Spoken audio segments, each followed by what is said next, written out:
नेहमी वस्तात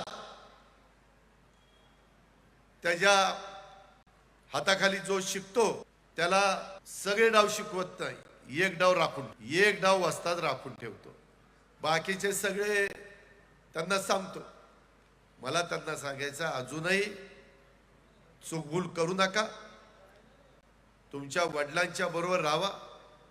वडिलांचं जेवढं लेकीवर प्रेम असतं तेवढं प्रेम कुणीच लेकीवर करू शकत नाही। आणि असं असताना तुम्ही त्याच्यामध्ये कुठेतरी घरामध्ये फूट पाडण्याचा प्रयत्न करताय, हे बरोबर नाही, समाजाला हे आवडत नाही। त्या संदर्भामध्ये आम्ही पण अनुभव त्या ठिकाणी घेतलेला आहे, मी त्याच्यातनं मी माझी चूक मान्य केली। आता मात्र माझं तुम्हाला सगळ्यांना सांगणं आहे, वस्तादनी एक डाव राखून ठेवलेला आहे, तो डाव दाखवायची वेळ येऊन देऊ नका। व्यवस्थितपणे बाबाला उद्याच्या निवडणुकीमध्ये आपण प्रचंड मताधिक्याने विजयी करा।